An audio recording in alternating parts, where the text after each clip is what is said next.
Ya. Udah. Halo semuanya, selamat datang di podcast Metodologi Ilmu Politik. Hari ini kita punya topik yang sangat relevan dengan kehidupan sehari-hari terkait politik, yaitu rezim digital dan politik kontrol informasi di Indonesia era media sosial. Dan sudah bersama kita Pak Nurdin, seorang dosen yang banyak mengkaji soal relasi, kekuasaan, dan media sosial.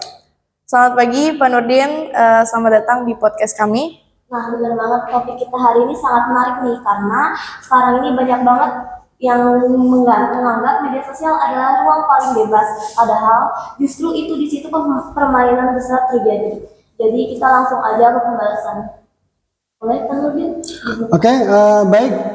Jadi kita membahas terkait rezim ya, rezim politik ya, tipe rezim politik, dan dikaitkan dengan kebebasan media digital, benar kan? Ya, betul. Baik, jadi memang antara kebebasan digital di ruang digital dengan tipe rezim sangat terkait, ya. Kenapa sangat terkait? Karena memang tipe rezim ini secara umum ya dibagi dua. Ini kata Dahl dan kata Smither. Jadi ada rezim demokrasi dan rezim non demokrasi. Nah, kalau kata si Dahl, rezim demokrasi dan otokrasi. Nah, kedua tipe rezim ini memang berbeda dalam memandang kebebasan demokrasi di ruang digital. Biasanya kalau rezim demokrasi ini kan tidak ada batasan, ya. Jadi tidak ada batasan bagi warga negara untuk apa? Mendapatkan informasi terkait informasi-informasi di ruang digital. Artinya kebebasan demokrasi ini di ruang digital itu dijamin konstitusi, dijamin undang-undang. Sebaliknya kalau tipe rezim otokrasi atau rezim non demokrasi, prinsip kebebasan berpendapat itu dibatasi. Ya, akses terhadap informasi yang sensitif itu ditutup oleh pemerintah. Jadi memang rezim ini tergantung. Jadi kebebasan informasi terhadap masyarakat ini tergantung tipe rezim mana yang dianut oleh suatu negara. Oke. Lanjut pertanyaan. Pertanyaannya ada lagi? Lanjut yang mengenai buzzer. Lanjut kita mungkin beralih ke fenomena yang hampir semua orang tahu ya Pak, terkait buzzer politik. Menurut Pak Nurdin, peran buzzer ini sebenarnya sejauh apa sih Pak? Oke, di negara yang demokrasi, buzzer ini luar biasa, ya pengaruhnya. Jadi buzzer di negara-negara yang demokrasinya sudah bagus, biasanya memiliki aspek positif dan negatif. Aspek positifnya, buzzer ini menyebarluaskan informasi-informasi sang penguasa politik yang berkuasa. Ya, itu buzzer ya. Nah, buzzer ini kan bisa perorangan, ya kan? Bisa kelompok, bisa organisasi, ya. Tapi memang fungsinya itu dia mendukung rezim yang berkuasa. Di negara demokrasi itu nggak masalah. Di Amerika itu buzzer banyak, di Inggris juga banyak. Ya, bagaimana kelompok-kelompok dalam masyarakat mendukung program pemerintah itu adalah buzzer. Tapi ada juga buzzer-buzzer yang terkadang membawa dampak negatif. Khususnya buzzer-buzzer yang tidak paham, ya, tidak paham konsekuensi politik apabila dia menyebarkan disinformasi kebijakan, disinformasi terkait peran masyarakat.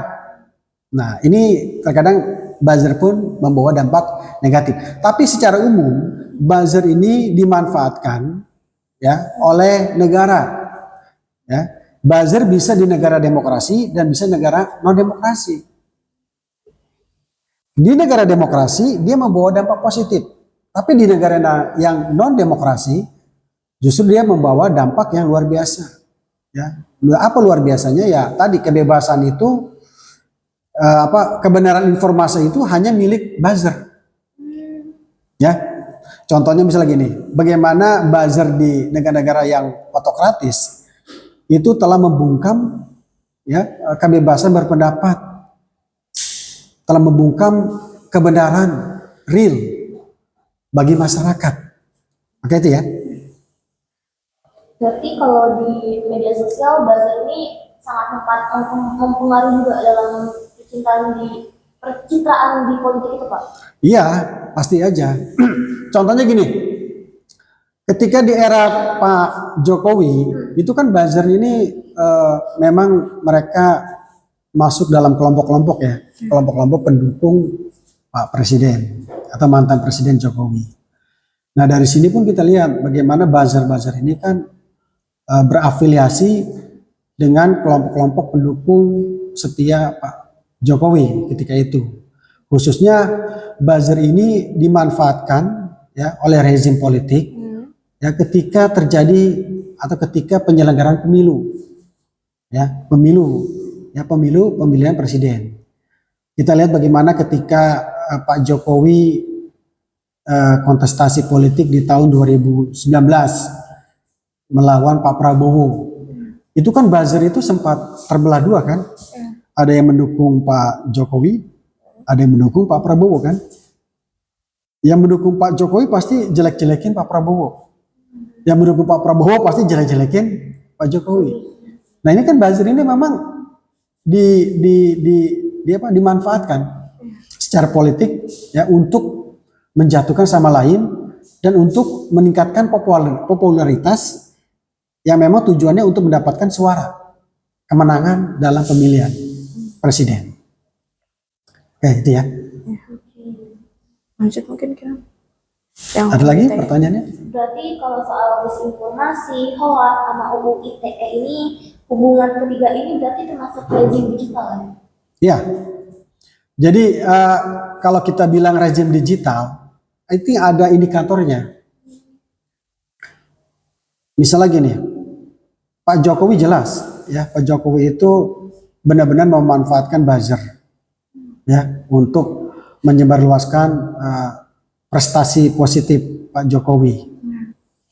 Jadi secara tidak langsung Pak Jokowi memanfaatkan buzzer sebagai propaganda positif pemerintahan ketika itu, sehingga kita bisa menilai ya rezim itu ya rezim digital ya.